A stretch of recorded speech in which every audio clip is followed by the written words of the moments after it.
শুরু হয়েছিল ভূত এফএম। আজ ফেব্রুয়ারি 2014।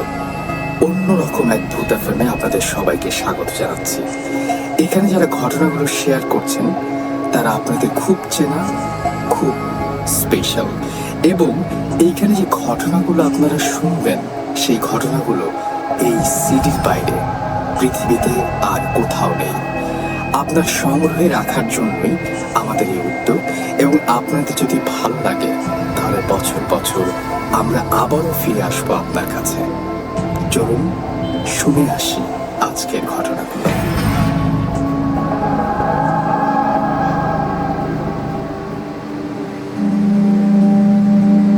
আমি সাখাওয়াত হোসেন বাবন। আমি পুরনো ঢাকাতে থাকি। তো আমি আজকে যে ঘটনাটা শেয়ার করব সেটা আমার জীবনে ঘটে যাওয়া একটা অত্যন্ত কি বলবো যে রোমহর্ষক ঘটনা বলা যায়, আবার রোমাঞ্চকর ঘটনাও বলা যায়। তো ঘটনাটা শুরুটা হলো এরকম। আমার ছোটবেলা থেকেই মাছ ধরার প্রতি খুব আগ্রহ। আমি সবসময় মাছ ধরি এবং আমার মাছ ধরার পদ্ধতিটা হচ্ছে ছিপ দিয়ে। তো আমি জানি যে কিভাবে মাছ ধরতে হয়, কেঁচো দিয়ে, মাছের খাবার দিয়ে, মাছকে ডেকে কিভাবে মাছ ধরতে হয়, এগুলো আমি সবসময় জানি। ছোটবেলা থেকে এটা হয়ে গেছে আমার মধ্যে। তো একবার ঘটনাটা যেখান থেকে শুরু, আমি সেটা বলবো, এটা ঘটনাটা উল্লেখ না করলেই নয়। একবার আমার বাবা একজন সরকারি কর্মচারী, সরকারি অফিসার ছিলেন। তো উনি ঢাকার বাইরে পোস্টিং ছিল। তো আমরাও গেছি। আমি সাঁতার জানি না, ঠিক সাঁতার জানিই না। তো আমরা গেছি। পরে আমি ওইখানে একটা পুকুর ছিল, আমরা যেই বাড়িতে ছিলাম ওই বাড়িটা মল্লিক সাহেবের বাড়ি ছিল, এবং একটা বিরাট বড় একটা মজগুনি পুকুর ছিল। তো আমি একদিন ওইখানে একটা আম গাছের নিচে বসে একা একাই স্কুল থেকে ফিরে একা একা মাছ ধরছি। ছোট ছোট পুঁটি মাছ উঠে, তো আমি কেঁচো দিয়ে মাছ ধরতেছিলাম। হঠাৎ করে একটা বিশাল টান আমি অনুভব করলাম, এবং অনেক ছিপ ধরে রাখতে চাইছি যে ছিপ মাছটাকে তুলে ফেলবো, কিন্তু না, মাছটা আমাকে নিয়ে পুরো আমি ধাপাস করে পানির মধ্যে পড়লাম। তার কিছুক্ষণ পরে আমি বুঝতেছি আমি পানি খাচ্ছি। পানি খেয়ে হাত পাও ছুটতেছি চারিদিকে বাঁচার জন্য, কিন্তু না, পানির নিচে, পায়ের নিচে কিছু পাচ্ছি না, এবং আমার বুক ধক ধক করতেছিল। এবং একসময় আর কিছু মনে নাই, আশেপাশে কেউ ছিল না যে আমাকে বাঁচাবে। তো কিছুক্ষণ পরে আমি চোখ খুলে যখন তাকালাম, কতক্ষণ পরে আমি ঠিক জানি না, চোখ খুলে তাকালাম, দেখলাম যে আমি ওই আম গাছটার নিচে শুয়ে আছি। আমার ছিপটা পানিতে মধ্যে ভাসতেছে, এবং আমাকে কে বাঁচালো, কিভাবে আমি এখানে উঠলাম, এটা আমার কাছে এক বিশাল রহস্য। যাই হোক, আমি এবার মূল ঘটনায় চলে আসি। আমার ছোটবেলার সেই মাছ ধরার নেশা কিন্তু এখনো কাটে নাই। আমি কিন্তু তারপরে বড় হয়েছি, বিভিন্ন জায়গায় যখনই যেই পুকুরে গিয়েছি মাছ ধরেছি, এবং সাঁতারটা শিখে নিয়েছি বিধায় আমার কোনো ভয় ছিল না, ভয়টা চলে গেছিল। তো আমি বিভিন্ন জায়গায় পার্টিসিপেট করতাম, যেমন ওই যেখানে টিকিট কেটে মাছ ধরার একটা সিস্টেম আছে। তো আমি 2টা টিকিট সবসময় কাটতাম সব জায়গাতে। এবং আমার কিছু বন্ধু বান্ধবও জুইটা গেছে যারা মাছ ধরতে পছন্দ করে। দেখা গেলো উইকেন্ডে আমরা ঢাকার বাইরে চলে যাই, বিভিন্ন জায়গাতে চলে যাই, কখনো নিজেদের গাড়ি অথবা অফিসের গাড়ি ব্যবহার করি। তো অফিসের গাড়ি যখন ব্যবহার করে, মতি মিয়া যে নামে এক ড্রাইভার ছিল, সে সবসময় সেও মাছ ধরতে পছন্দ করতো। সে আমার সাথে প্রতি শুক্রবারে তাকে খবর দিলেই হইতো, আর অফিস থেকে পারমিশন নিলেই হইতো যে গাড়িটা আমি শুক্রবার নিয়ে যাচ্ছি, এটা জানতো সবাই। তো একবার খবর আসলো যে আমার এক বন্ধু ফ্রেন্ড খবর দিল যে বুলতা নামে একটা দিঘি আছে বুলতা এলাকায়। এটা ঢাকা সিলেট মহাসড়ক হাইওয়ে পাশে পড়ে আর কি। তো আমি খবর পেয়ে বললাম যে ঠিক আছে, টিকিট করো।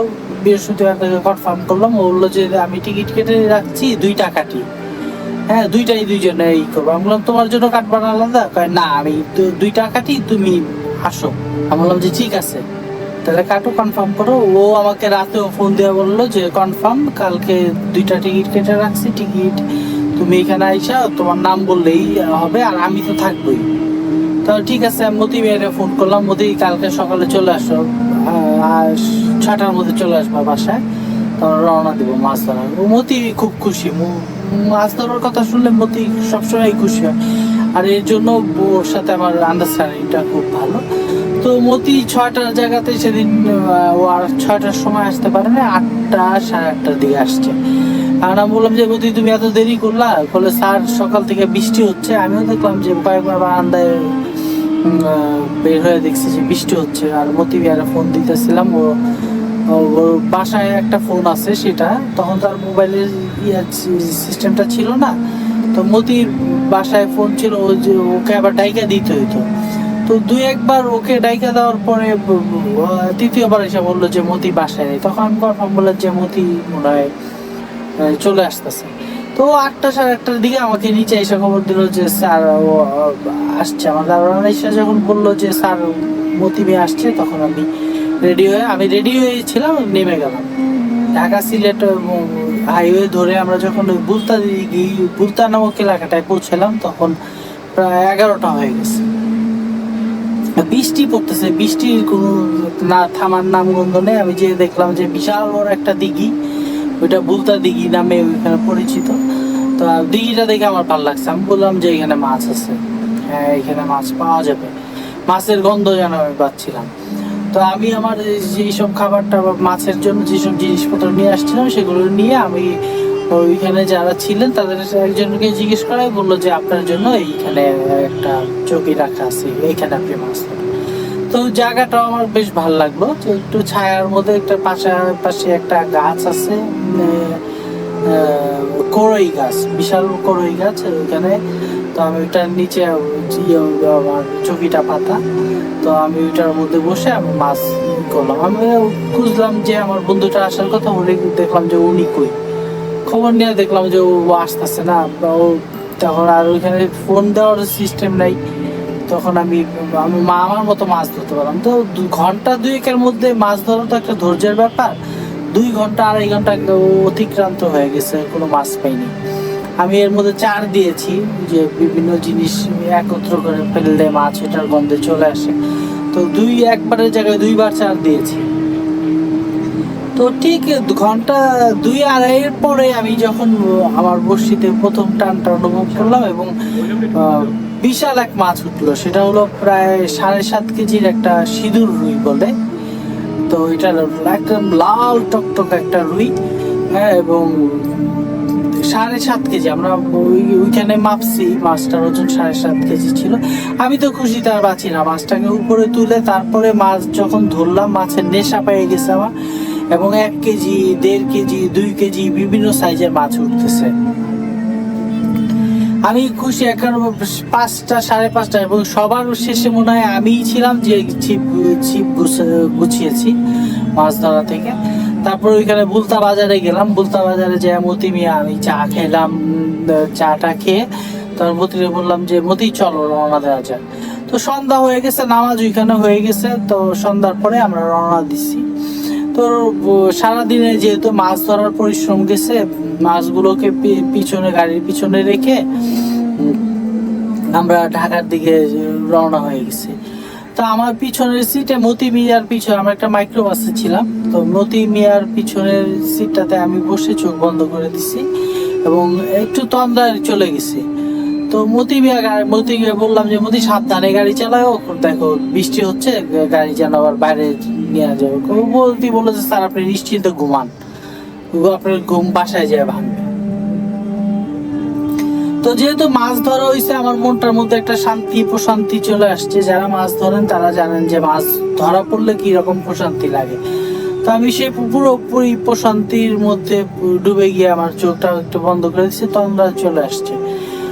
হঠাৎ করে দেখলাম যে গাড়িটা থেমে গেল, এবং মতি মিয়া কাকে বলতেছে সর, এই সর, সামনে থেকে সর সর, এরকম করে চিৎকার করে উঠছে। তা আমি বললাম মতি কি হয়েছে? প্রথমে মতি আমার কথার কোনো রিয়েক্ট করলো না। তার দ্বিতীয়বার আমি বললাম যে মতি কি হয়েছে তোমার, একটু ঝুঁকা ওর দিকে বললাম কি হয়েছে কি? বলে স্যার দেখেন কে সামনে দাঁড়ায় আছে। আমি বললাম সামনে দাঁড়ায় আছে কে মানে? আমি প্রথমে সামনে তাকায় কিছু দেখি নাই, গাড়ির ফ্লাইট টাইট চলতেছে, গাড়িটা থাইমা আছে, হ্যাঁ, গড় গড় করতেছে গাড়ি। তো মতিবা বললো স্যার বাম পাশে দেখেন।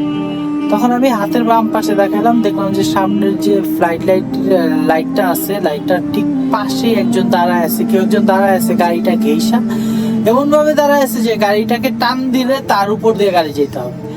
তখন আমি বললাম যে কি সমস্যা কি? তখন মতিবলা বললো স্যার আমি সরতে বলতেছি, স্যার আমি কিন্তু গাড়ি তার উপর দিয়ে নিয়ে যাবো। আমি বললাম মতি তুমি থামো, অস্থির হও না, দেখি আমি গাড়ির গ্লাস নামাইছি, বৃষ্টি হচ্ছে বাইরে, একটু বৃষ্টিটা একটু বেশ ভালোই বৃষ্টি হচ্ছে। তখন আমি বললাম যে মাথাটা বের করে বললাম কি আপনার সমস্যাটা কি, আপনি গাড়ির সামনে কেন দাঁড়াইছেন? আমারও হঠাৎ তখন একটা চিন্তা হয়েছে যে হয়তো কোনো গরিব টরিব মানুষ টাকা পয়সার জন্য গাড়ির সামনে দাঁড়ায় পড়ে গেছে বা এরকম কিছু। কিন্তু ওনার দিয়ে থাকায় আমার জানি শরীরটা কিরকম করে উঠলো, আমি একটু নিজেকে ঠিক বোঝাইতে পারবো না এখনো। যখন বলি আমার শরীর কাঁটা দিয়ে ওঠে, যে সেটা ঠিক তার চোখের দৃষ্টিটা, বিশেষ করে তার চোখের দৃষ্টিটা ঠিক নর্মাল না। মানে যারা ন্যাশনাল জিওগ্রাফিতে যে পশু পাখির অনুষ্ঠান দেখেন, তারা যদি যে বুনো লায়নগুলোর মানে সিংহের চোখ দেখেন, ঠিক এরকম দুইটা চোখ যেন তার মধ্যে বসায় ছিল, চাপাটা একটু ভিতরের দিকে ঢুকানো, থুতনিটা একটু বের হয়ে আছে, লম্বা একটা শেপ, না পুরুষ না মহিলা, এরকম মাঝামাঝি কিছু একটা, যেন একটু চুলগুলো বড় বড় দেখলে মনে হয় যে মহিলা, শরীরটা দেখলে মনে হয় মহিলা, কিন্তু মুখের দিকে তাকাইলে মনে হয় না যে উনি কোনো মহিলা বা অন্য কিছু, বা উনি একজন মহিলা, এটা বোঝা যায় না। তো আমি তাকানোর সাথে সাথে উনি আমার কাছাকাছি চলে আসছে, গ্লাসের কাছে এসে বললো দে। এখন আমি বেশ চমকে উঠছি যে কি দিব। বললো যে তোর কাছে যা আছে দে। এখন আমি বললাম যে আপনার কি টাকা পয়সা দরকার, কিছু টাকা পয়সা দিব? হইতে পারে না এরকম যে গ্রামের মানুষ কিছু টাকা পয়সা যাচ্ছে ক্ষুধার্ত। সে বললো যে না তুই দে। তখন আমরা যারা মাছ ধরি তারা একটা জিনিস খুব ভালোভাবে জানি যে এই ধরনের অপার্থিব কোনো অনেক ঘটনা ঘটে অনেকের জীবনে, যে হঠাৎ করে কোনো অশরীরী বা অন্য কিছু সামনে এসে দাঁড়ায় মাছ চায়। তো আমার প্রথমেই আমার ভিতরে কে জানি বলে উঠলো যে এটা কি সেই ধরনের কিছু? আমি বললাম যে আপনি কি চাচ্ছেন বলেন। তো বললো তোর কাছে যা আছে তুই দে। এবার বেশ রাগাম্বিত স্বর এবং অস্থির হয়ে গেছে, তার মধ্যে বোঝা যাচ্ছে যে চোখ দুটা মনে হচ্ছে বের হয়ে যাবে। আমার জানি কি হলো ভিতরে, আমি গাড়ি দরজা টান দিয়ে গাড়ি খুলে ফেললাম। আমার মনে হলো যে মাছ চাচ্ছে। তখন আমাকে মতি মিয়া বলতেছে যে স্যার বের হবেন না, স্যার বের হবেন না, স্যার বের হবেন না, গাড়ি থেকে বের হবেন না। আমি মতি মিয়ার কথা সম্পূর্ণ উপেক্ষা করে পিছনে চলে গেলাম। পিছনে যে ক্যারিয়ার ওপেন করছি, ক্যারিয়ার ওপেন করে মাছের সামনেই মাছের যে মাছটা নিয়ে আসতেছিলাম, যে পলিথিন ব্যাগের ভিতরে মাছ ছিল, তার সেই পলিথিনের ব্যাগটা আমার একটা চটের ব্যাগের ভিতরে ঢুকানো। তো আমি প্রথমে চটের ব্যাগটা যে মুখটা যে বাঁধা দড়ি দিয়ে সেটা খুললাম, এবং পলিথিনের ব্যাগটার ভিতরে যখন হাত দিছি তখন আমার প্রথমেই হাতটা পড়ছিল যে সেই যে 7.5 কেজির যে বড় সিঁদুর রুইটা নিয়ে আসতেছিলাম সেটার উপরে। এবং এত বড় একটা মাছ যখন হাতে পড়লো, আমার কেন মনে হইলো যেন আমি মাছটাই দেবো, কিন্তু এত বড় একটা মাছ অন্যকে দিয়ে দেওয়া কিন্তু সহজ ব্যাপার না।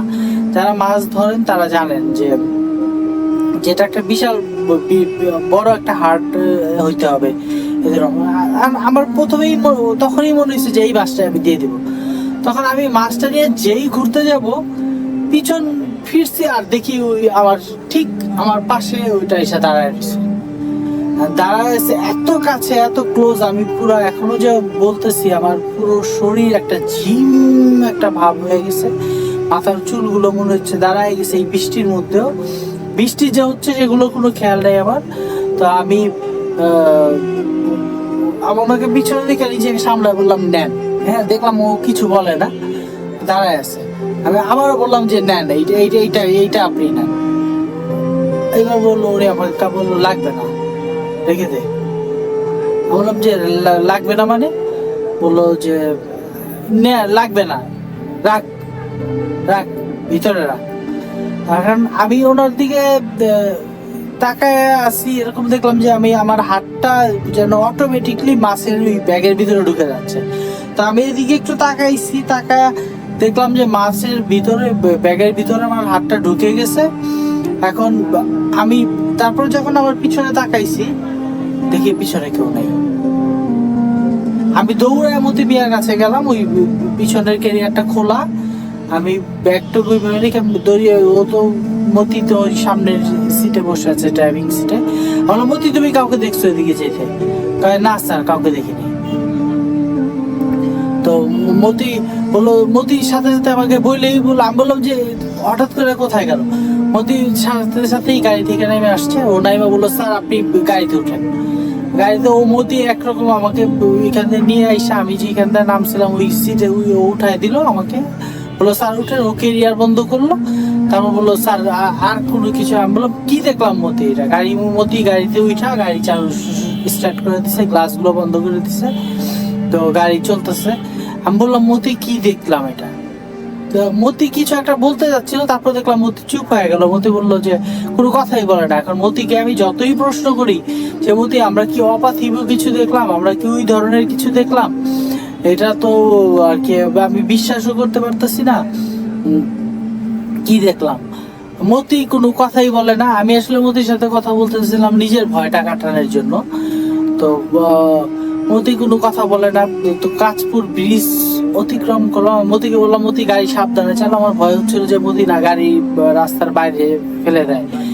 তো মতিকে বলছি, মতি তুমি গাড়ি সাবধানে চালা। মতি গাড়ি সাবধানেই চালাতেছিল।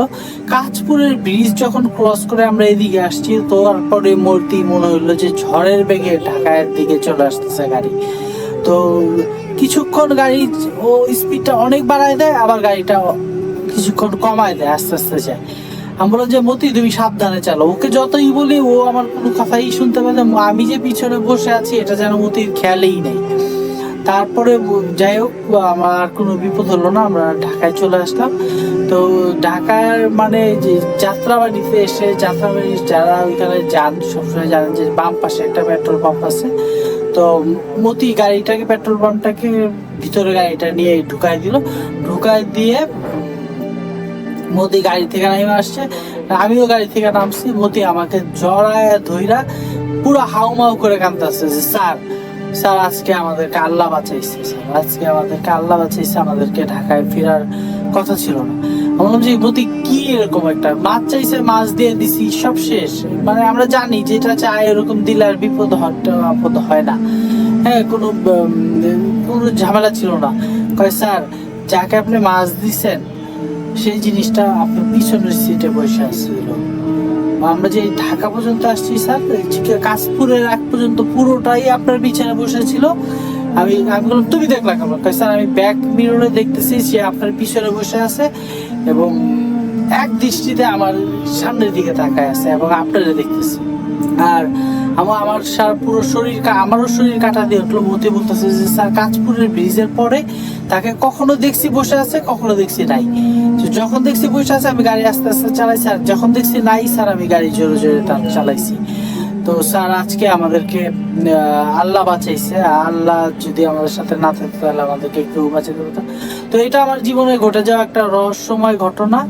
তো এই ঘটনার পরে আর কি পরবর্তীতে যে ঘটনাটা ঘটছে যেটা এটার সাথে অনেকটা লিঙ্ক আছে, আমি লিঙ্ক পাই। আমি সেনা কল্যাণ ইন্স্যুরেন্স কোম্পানিতে আইটি ডিপার্টমেন্টের হেড। তো আমি আমার যে চেম্বার আছে, আমি যে ওখানে যে বসি, তো আমার যে পিয়ন, আমার পিয়ন হিসাবে, ব্যক্তিগত পিয়ন হিসাবে কাজ করে। তো ওর নাম মহমিনুল। ওর নামটা উল্লেখ করলাম এই কারণে, আমরা যে কারণ বাজারে জালালাবাদ ভবনে বসি। তো জালালাবাদ ভবনের আমরা ৪র্থ তলা এবং ৫ম তলাটা আমাদের অফিস। তো ও রাতে বেলা ওই ইয়াতে ঘুমায়, আমাদের ৫ম তলায় ঘুমায়। ৫ম তলার অফিসটা এখনো ডেকোরেশন কমপ্লিট হয় নাই, ইন্টেরিয়র কাজ চলতেছে। তো ও একদিন আইসা আমাকে বললো যে স্যার আমি তো উপরে ঘুমাই, আমার একটু ভয় লাগে। আমি বললাম যে কি ব্যাপার, কেন ভয় লাগে?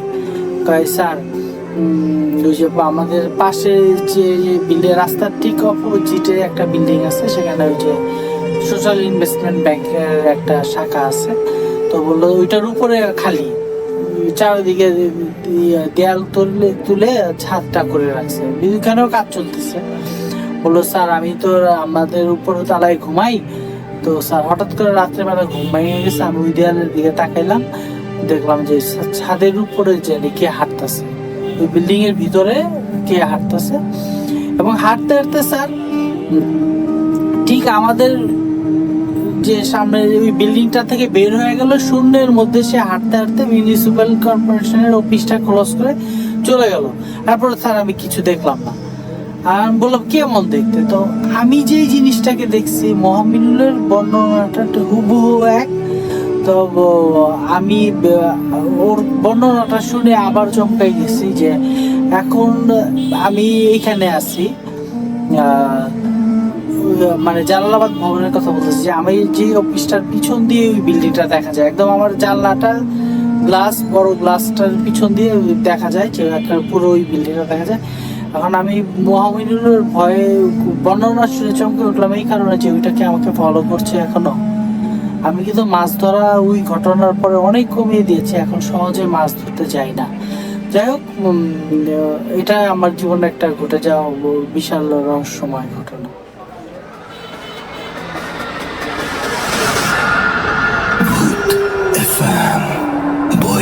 থেকে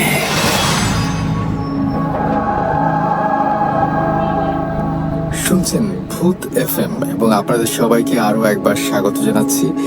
এবং চলছে অমর 21-এর স্পেশাল এপিসোড। এবং এই এপিসোডটিতে সবচাইতে বড় ব্যাপার যেটা, সেটা হচ্ছে কোনো বিজ্ঞাপন বিরতি নেই, শুধু ঘটনা, শুধু ভয়। সাথে আছে ফারনান। চলে যাব ফারনানের ঘটনায়।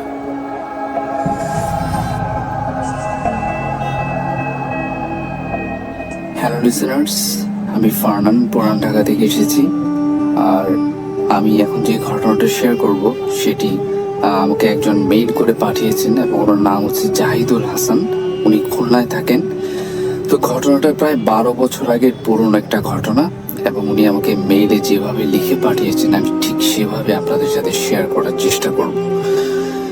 তো উনি ঠিক 12 বছর আগে ওনার কোয়ালিফিকেশন যখন শেষ করেন তখন খুলনা শহরে একটি চাকরি পেয়ে যান। এবং উনি যখন এই জবটা পান তখন ওনার বাসা ছিল খুলনার কোন একটা গ্রামে, মানে অনেক ভিতরে শহর থেকে। তো উনি যখন ওই যেখানে অফিস সেখানে আসার জন্য তার অনেক সময় লেগে যেত। তো এরপরে উনি যেটা করলেন যে খুলনা শহরের আশেপাশে কোন একটা বাসা খোঁজা শুরু করলেন, কারণ আসা যাওয়ার অনেক সমস্যা হয়, এই কারণে খুলনা শহরে একটা বাসা সে খুঁজে বের করার চেষ্টা করলেন।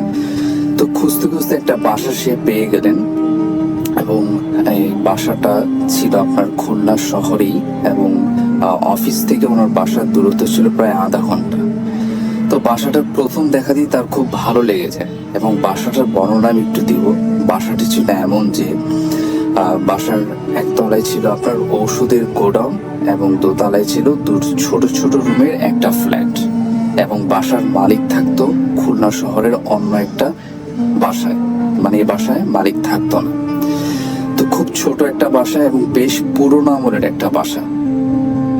তো ওনার বাসাটা দেখার পরে বেশ পছন্দ হয়ে যায় এবং বাসার পেছনের দিকে আরেকটা যেটা ছিল, যেটা আমি বলবো যে বাসার পেছনে ছিল একটা ডোবা এবং বাসার পেছনের ডোবার পাশে ছিল আপনার একটা অনেক ছোট বাগানের মতো একটা জায়গা এবং সেই বাগানটায় ক্রস করার পরে বেশ কিছু দূর গেলে ঝোপঝাড়ের মতো জঙ্গল। এই ছিল টোটালি বাসাটা। তো বাসাটা প্রথমে দেখার পরে তার বেশ ভালো লেগে যায় এবং সে বাসাটা অ্যাডভান্স করে আসে এবং এরপর তিনি ঠিক সেই তার যে আসবাবপত্র, তার যে জিনিসপত্র সবকিছু নিয়ে সে ঠিক সেই বাসাটায় উঠে পড়ে। যেহেতু বাসাটার নিচে ছিল গোডাউনের ওষুধের গোডাউন এবং উপরের তলায় যেহেতু সে নিজে একাই থাকবে, তো সম্পূর্ণ বাসাটা মোটামুটি তার নিজেই দেখতে হয়, এরকম একটা কন্ডিশন ছিল তখন। এবং সে যেহেতু অবিবাহিত ছিল, তাকে একাই থাকতে হবে সেই দুটো রুমে। তো যাই হোক, সবকিছু নিয়ে সে বাসায় উঠলো এবং বাসাটি যেহেতু অনেক পুরনো ছিল সেটাকে পরিষ্কার করতে অনেক সময় লেগে যায়। সে সম্পূর্ণ সেটেল হয়ে যায় বাসাটাতে এবং সেই দিন রাত্রে সব কাজ শেষ করে খাওয়া দাওয়া সেরে যখন ফ্রেশ হয়ে সে ঘুমাতে যাবে, অনেক সারাদিনের ক্লান্ত থাকার কারণে তার প্রচুর ঘুম আসে এবং সে রাতে ঘুমিয়ে পড়ে। কিন্তু একটা সময় হঠাৎ করে তার ঘুম ভেঙে যায়। ঘুম ভাঙার সাথে সাথে দেখে যে রাত্রে ঠিক ঘড়িতে বাজে রাত 12টা এবং তার বিছানার ঠিক মুখোমুখি অবস্থায় ছিল একটা জানালা এবং সেই জানালাটার পাশে ঢাকা ছিল একটা সাদা পর্দা দিয়ে। সেই সাদা পর্দা দিয়ে শুধু বাহির থেকে চাঁদের মৃদু আলো বিছানায় পড়ছিল। সমস্ত ঘরটা ছিল অন্ধকার। তো এই অন্ধকারে সে আর কিছুই দেখতে পাচ্ছিল না। তার আর ঘুম আসছিল না। সে চিন্তা করলো যে না, আমি একটু সেই বাগানটা থেকে ঘুরে আসি। যেহেতু নতুন পরিবেশ, নতুন বাসা, ঘুম নাও আসতে পারে। একটু বাগান থেকে ঘুরে আসি, তাহলে ঘুম আসতে পারে হয়তো বা। তো সে যেটা করলো যে হাতে একটা হেরিকেন নিল এবং হেরিকেনটা জ্বালিয়ে আগুন ধরিয়ে সে নিচে নেমে বাগানের দিকে হাঁটার জন্য গেল। সে বাগানটা বেশ ভালোভাবে হাঁটছিল। বাগানটা সম্পূর্ণ ছিল অন্ধকার। ওখানে কেউই ছিল না, কোনো মানুষ ছিল না। সোজা বেশ কিছুদূর যাওয়ার পর একটা ঝোপঝাড় এবং ঝোপঝাড়ের পরে জঙ্গলের মতো বেশ কিছু খালি জায়গা। তে বাগানে হাঁটার সময় একটা সময় তার মনে হতে থাকলো যে বাগানের তাকে ফলো করছে কেউ তার পেছন দিক থেকে। সে যখন বাগানের মাঝামাঝি পর্যায়ে চলে আসে তখন হঠাৎ করে একটা অদ্ভুত কাণ্ড তার সাথে ঘটে বসে। তার হাতে যে হেরিকেনটা ছিল সেটার যে আগুনটা সেটা ধপ করে নিভে যায়। কিন্তু এটা একেবারেই অসম্ভব ছিল, কেননা সেদিন কোনো বাতাস ছিল না যে হেরিকেনের আগুনটা বন্ধ হয়ে যাবে। কারণ হেরিকেনটা সম্পূর্ণ কাচের গ্লাস দিয়ে আটকানো ছিল এবং হেরিকেনের যথেষ্ট পরিমাণ তেল ছিল এবং সাথে সে কোনো দেশলাই যেহেতু আনেনি, তো হেরিকেনটা জ্বালানোর চেষ্টাও সে করতে পারল না। তখন সে মনে করলো যে এই ঘুটঘুটে অন্ধকারে এই বাগানের ভিতর তার বেশ ভয় লাগা শুরু করলো। একটা ঠান্ডা ভয়ের স্রোত তার উপর দিয়ে বয়ে চলেছে। সে চিন্তা করলো যে না, এই জায়গাটাতে আর থাকা চলবে না। এবং সাথে সাথে তার আরো মনে হচ্ছিল এই বড় বড় গাছগুলো থেকে কে যেন তাকে বারবার দেখছে। মনে হচ্ছে গাছগুলোর উপর থেকে তার দিকে কেউ যেন অনেক তাকিয়ে আছে তার দিকে। সে তখন যেটা চিন্তা করলো যে না, এই জায়গাটা আমি আর থাকবো না, আমি সাথে সাথে আমার রুমের দিকে চলে যাই। সে দৌড়ে রুমের দিকে যখন গেল, একটা অদ্ভুত রকমের শব্দ তার কানে আসলো। সেটা হচ্ছে মনে হচ্ছে কেউ যেহেতু ফুপিয়ে ফুপিয়ে কাঁদে, যেরকম কান্নার শব্দ শোনা যাবে ঠিক সেরকম একটা শব্দ। অনেক করুণ সেই কান্নার সুর। সেই কান্নার শব্দ শুনে তাকে কি ছেলে বলা যায় না মেয়ে বলা যায় কিছুই বোঝা যাচ্ছিল না। এবং এই কান্নার শব্দটা আসছিল দীপি তার রুম থেকে, দোতলার উপর থেকে। একটু আগেও সেই দোতলার রুমে ছিল, তখনও তো কেউ ছিল না। কেই বা কাঁদছে এত রাতে? তার রুমের লাইটটা যে জ্বালিয়ে সে বাগানের দিকে আসছেও, কিন্তু এখন দেখে যে রুমের লাইটটাও নেভানো। সে বেশ ভয় পাওয়া শুরু করলো। সে কান্না শব্দটা এখনো শুনছে। সে যেটা চিন্তা করলো যে একতারার গেটটা খুলে আস্তে আস্তে করে উপরের দিকে ওঠা শুরু করলো। সিঁড়িতে যখন সে, তখনও সে কান্নার শব্দ। যখন সে তার রুমের দরজাটা খুলতে যাবে ঠিক তখনই কান্নার শব্দটা একদম বাতাসের সাথে মিলিয়ে গেল। আর কেউ সেখানে কান্না করছে না। সে সাথে সাথে রুমের ভেতরে গেল, দেখলো যে রুমের লাইটটা নেভানো। সাথে সাথে রুমের লাইটটা জ্বালালো এবং নিজের মনকে সান্ত্বনা দেওয়ার জন্য ঘরের প্রত্যেকটা কোণা খুব ভালো মতো খোঁজার চেষ্টা করলো যে আসলে কান্নার শব্দটা কোত্থেকে আসছিল। কিন্তু সারা বাড়ি খোঁজাখুঁজির পরেও সে কিচ্ছু পেল না। সে একটা সময় ভেবে নিল এটা হয়তো বা আমার হ্যালোসিনেশন হবে, কেন সেদিন সে অনেক বেশি টায়ার্ড ছিল, কিছুই করার ছিল না। এসব ভেবে হঠাৎ করে সেই রাত কোনো মতে সে পার করে দেয়। তার সাথে আর কোনো সমস্যা হয়নি। এর পরের দিনের ঘটনা আমি এখন বলবো। এর পর দিন সে অফিস সেরে, টুকটাক বাজার সেরে তার বাসায় ফিরতে ফিরতে সন্ধ্যা পেরিয়ে প্রায় রাত হয়ে গেল। ঠিক সে যখন বাসার দোতলায় উপরে উঠলো, তার রুমের পাশে যখন সে তালাটা খুলে ভেতরে ঢুকবে, ঠিক তখনই সে একটা অদ্ভুত শব্দ আবারও শুনতে পেল। এবং এই শব্দটা হচ্ছে তার রুমের ভেতর থেকে আসছে। মনে হচ্ছে রুমের ভেতরে 10 থেকে 12 জন লোক যদি একসাথে কথা বলে ঠিক যেরকম শব্দ হবে, ঠিক সেরকম শব্দ। গ্লাস যদি টেবিলে রাখার যেরকম শব্দ, প্লেটগুলো রাখার শব্দ ঠিক সেরকম শব্দ। মনে হচ্ছে ভিতরে 10 থেকে 12 জন লোক অনেক জোরে জোরে কথা বলছে, হাসছে, এরকম একটা শব্দ সে শুনতে পাচ্ছে। তখন তার অদ্ভুত ভয় লাগা শুরু হলো যে বাসায় কি চোর আসলো।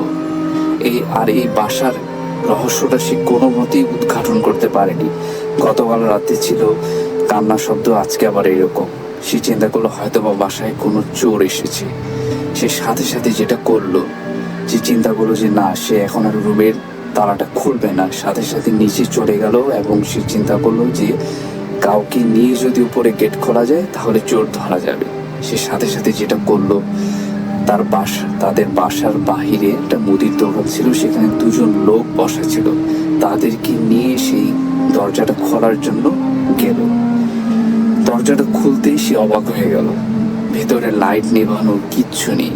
মনে হচ্ছে 7 থেকে 8 ঘন্টা এই রুমে কেউই আসেনি। প্রথম একটা প্রাণী ঘরে প্রবেশ করলো। কিচ্ছু ছিল না ভিতরে, কোনো গ্লাস ছিল না, কোনো প্লেট ছিল না, কিচ্ছু ছিল না।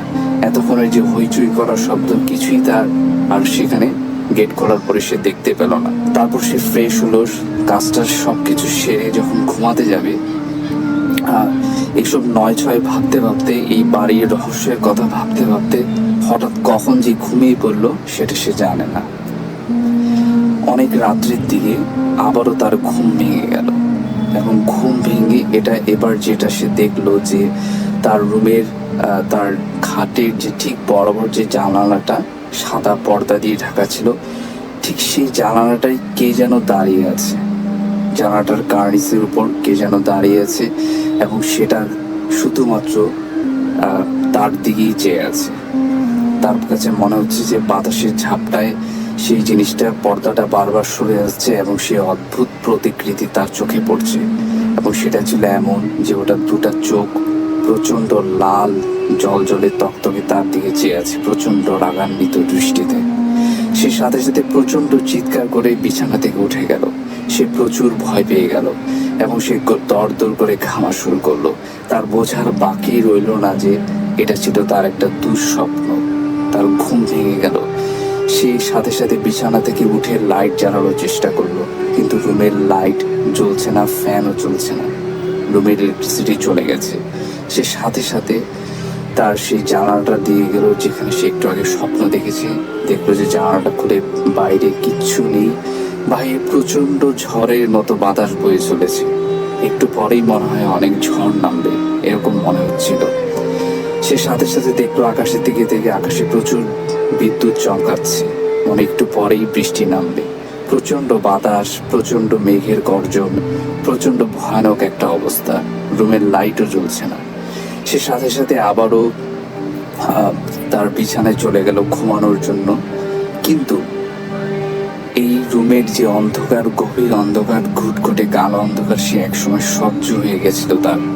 কিন্তু হঠাৎ করে সে বিছানায় যাওয়ার পরে তার আবারও একই ধরনের একটা শব্দ সে তার কানে আসলো। সেই শব্দটা হচ্ছে কেউ যদি ফুপিয়ে ফুপিয়ে কাঁদে, ঠিক যেরকম শব্দ, সেই মায়াবী কান্নার সুর আবারও তার কানে আসলো। কিন্তু এই কান্নার শব্দটা মনে হচ্ছে তার রুম থেকে আসছে। তার রুমের এই ঘুটঘুটে অন্ধকারের ভিতর থেকেই এই শব্দটা আসছে। হঠাৎ করে যখন এই বিদ্যুৎ চমকালো, বিদ্যুতের যে আলোর যে ঝলকানি, সেই ঝলকানিতে একটা অদ্ভুত জিনিস সে খেয়াল করতে পারলো। তার ঘরের কোনায় যে ঘুটঘুটে অন্ধকার জমাট বাঁধা ছিল, সেখানে অল্প আলোয় সে দেখতে পেল কিছু একটা সেখানে বসে আছে এবং সেখান থেকে সে কান্নার শব্দটা আসছে। এবং সে যেটা দেখলো যে এইরকম বিদ্যুৎ চমকানো মাঝখানে মাঝখানে যে আলোর ঝলকানি, সেটাতে সে দেখলো যে একজন কেউ যদি বসে থাকে হাত পা গুটিয়ে এবং সে যদি কান্না করে ঠিক যেরকম দেখাবে ঠিক সেরকম। এবং ওটার এমন বর্ণনা ছিল যে ওটার সামনে প্রচুর বড় বড় চুল দিয়ে চেহারা ঢাকা ছিল এবং ওটা সাদা একটা কাপড় পরা ছিল এবং ওটার চোখের কোনো পাতা ছিল না, চোখের মণিগুলা লাল জলজলে ছিল এবং তার দিকে এমনভাবে চেয়েছিল মনে হচ্ছে ওটা লোকটা যেন তার শত্রু একটা। সে প্রচণ্ড ভয় পেয়ে গেল। সে এক একটা জিনিস হঠাৎ করে ফিল করা শুরু করলো, যে তার কাঁধের উপরে মনে হচ্ছে কেউ চেপে বসে তাকে ধরে রেখেছে। সে প্রচন্ড চিৎকার করার চেষ্টা করলো, কিছুই সে করতে পারলো না। সে একসময় দেখলো যে সে অদ্ভুত প্রতিকৃতি জিনিসটা হামাগুড়ি দিয়ে তার সামনে আসার চেষ্টা করছে। তারপরে তার সাথে আর কি হলো সে কিছুই জানে না। এরপর দিন অফিসে তাকে না পেয়ে তার কলিগরা তার বাসায় খোঁজ করে, এবং বাসায় যখন খোঁজ করার পরে বাসার দরজা ভেঙে তাকে তার খাটের নিচ থেকে সেন্সলেস অবস্থায় তাকে পাওয়া যায়। এরপর সে প্রায় 2 দিন অসুস্থ ছিল, হাসপাতালে ভর্তি ছিল, এবং এরপরে সে বাসাটায় আর কখনোই যায়নি। এখনো সে মাঝে মাঝে সে অদ্ভুত স্বপ্নটা এখনো বারবার দেখে। এই ছিল আমার ঘটনা। Thank you. শেষ হয়ে গেল আমাদের এই আয়োজন। অপেক্ষায় থাকলাম আপনাদের ফিডব্যাকের। যদি ভালো লাগে ফিরে আসবো বারবার। আপনাদের ভালোবাসার কারণেই ভূত এফএম এসেছে এতটা দূর, এবং ভবিষ্যতে আমরা চাই আপনাদের ভালোবাসা। সেই জন্য মনে রাখতে হবে আমাদের ইমেল অ্যাড্রেসটি bhutfm@radiofurti.fm। আর ভুল হবে না, কারণ এটি সংরক্ষিত থাকবে সিডিতে। আর একদম ভুলবেন না, ভূত এফএম প্রচারিত হয় প্রতি শুক্রবার রাত 11:59 শুধুমাত্র রেডিও ফুর্তি 88.0 FM এ। কথা হবে আবার কোনো স্পেশাল এপিসোডে। সেই পর্যন্ত সবাই ভালো থাকবেন। ভূত এফএম বইমেলা থেকে।